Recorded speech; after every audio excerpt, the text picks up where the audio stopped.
রাখো না।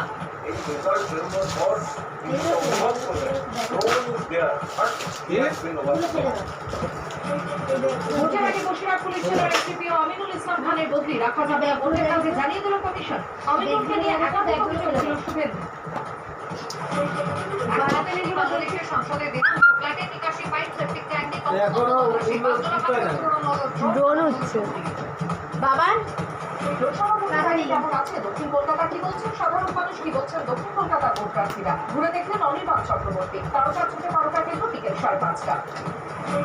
পয়লা জুন ভোটের শেষ দফা, তার আগে প্রধানমন্ত্রীর বাসভবনে এবিপি আমন্ত্রণ। নরেন্দ্র মোদীর দীর্ঘতম সাক্ষাৎকার, তার দখলে দিল্লি আজ রাত 8টা।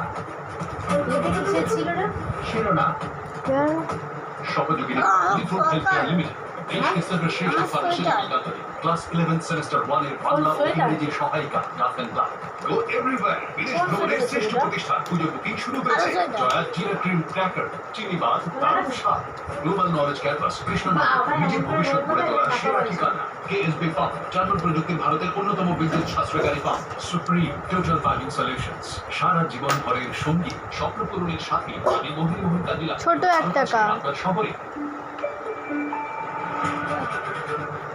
মামাকে দিয়ে দেবো। অশোকনগরের সভা থেকে দুর্নীতি নিয়ে একেবারে কোন আক্রমণ সামলালেন প্রধানমন্ত্রী নরেন্দ্র মোদী। বললেন 10 বছরে কেন্দ্রীয় স্তরে একটাও দুর্নীতি হতে দিইনি। যারা দুর্নীতি করেছে তাকে সামনে আনবো এবং তাদের থেকে টাকা ফেরত নেবো। যাদের কাছ থেকে যাদের টাকা নেওয়া হয়েছে তাদেরকে ফেরত দেবো। একেবারে এভাবে প্রধানমন্ত্রী নরেন্দ্র মোদী খুঁজে বের করতেছি কি भगवान। मोदी की गारंटी है, पहले मैंने गारंटी दी थी न खाऊंगा न खाने दूंगा। अब मेरी गारंटी है जिसने खाया है उससे बाहर निकालूंगा और जिसका खाया है उसको मैं लौटाऊंगा। ये मोदी की गारंटी है। पीएमजे के नेताओं के पास भी ये जो नोटों के पहाड़ निकले हैं, 1 रुपए का हिसाब जिसका लूटा है उसको वापस कैसे मिले, इसके लिए मैं कानूनी रास्ते बना रहा हूँ। হ্যাঁ ছিল না এর মধ্যে 17,000 करोड़ रुपया आंकड़ा याद रखेंगे।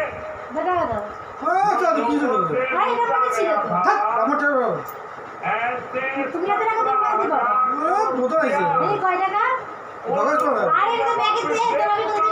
ব্যাগের থেকে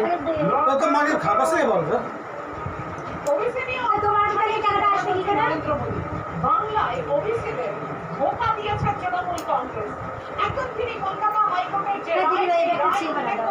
যে শতাব্দী মুসলমানদের ঘোষণা করা হয়েছে, কলকাতা হাইকোর্ট বলেছে সংবিধান ওবিসির অধিকার নরেন্দ্র মোদী। बंगाल में তুমি কোথা থেকে পাবে এত টাকা? पीएम ओबीसी को जो धोखा दिया 1000 2000 3000 3000 টাকা।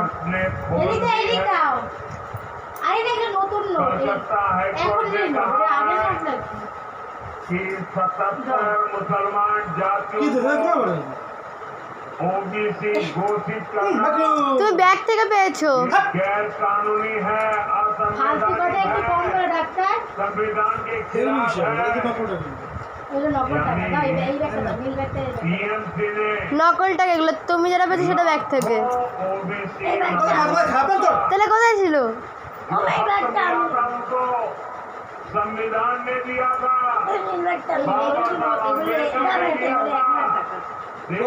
पार्लियामेंट ने दिया था। ओबीसी का रातों रात ये वोट টাকাটা দাও। को मदद करने के लिए তোমরা ব্যাগ দিয়ে বের করেছো इन्होंने लूट लिया है। তাই তো? আরে আমার ব্যাগে তার মানে টাকা ছিল, তুমি টাকা দাও। টাকা শুরু করতে টাকা পাঠাবে এটা করো কি আবার এটা বলে দেখো কি আরো খুঁজে পাবে নাকি? এটা রাখবো নাকি শোনো দিকে ব্যাগটা। দাও। আমি নীল ব্যাগটা নেবো। তুমি ওই ব্যাগ থেকে টাকা পেয়েছো তাই না? আমি এর থেকে টাকা পেয়েছিলে। কি জন্য তাহলে কোথা থেকে পাবে তুমি টাকা? ভাই ওটা ওটা ওটা ওটা ওটা ছিল না হ্যাঁ? কি? ভাই ওই বলে লক্ষ টাকা করে রাখছে তখন দেখে নাই হ্যাঁ। তখন দেখে না কারণ কি শিল্পে টাকা পেয়েছে তো তুমি পেলা কোথা থেকে? এই ব্যাগে কি? তো তুমি পেয়েছো কোথা থেকে? আমি মনে হয়েছি এই শোনো ডাক্তার, তোমার তো 3,000 টাকা ভাড়া, তোমার 3,000 টাকা আসবে কি করে? হ্যাঁ? এই শোনো, তোমার 3,000 টাকা আসবে আগে সেটা তুমি বলো। সেটাই বলো। এই আগে তুমি সেটা বলো। ও আগে তুমি সেটা বলো। তারপর ডিম। প্রত্যেকটা ষাট ঊর্ধ্বে মানুষ ভারতবর্ষে কেউ করতে পারেনি। ডায়মন্ড হারবারের কত নাগরিকেরা সবাইকে সংসার করিয়ে 1,000 টাকা করে প্রত্যেক মাসে যে আমার স্কুলের কিছু যে কোনো কর্মসূচি শুরু করার আগে আপনাদের আশীর্বাদ ছাড়া শুরু করি না। আমি যখন শ্রদ্ধা এই নাও, বসো। ঠিক করেছিলাম এই পরিধান দৌলতপুর যুব সংঘের মাঠ থেকে আমরা সভা করে সেদিনকে ঘোষণা করেছিলাম 7 দিনের মধ্যে 1 তারিখ তৃণমূলের প্রতিনিধিকে সমর্থন করবে। যতদিন আমাদের কর্মীরা আপনাদের সেবায় নিজেকে নিয়োজিত করে কাজ করার সুযোগ পাবে ততদিন এই প্রকল্পগুলো কেউ বন্ধ করতে পারবে না।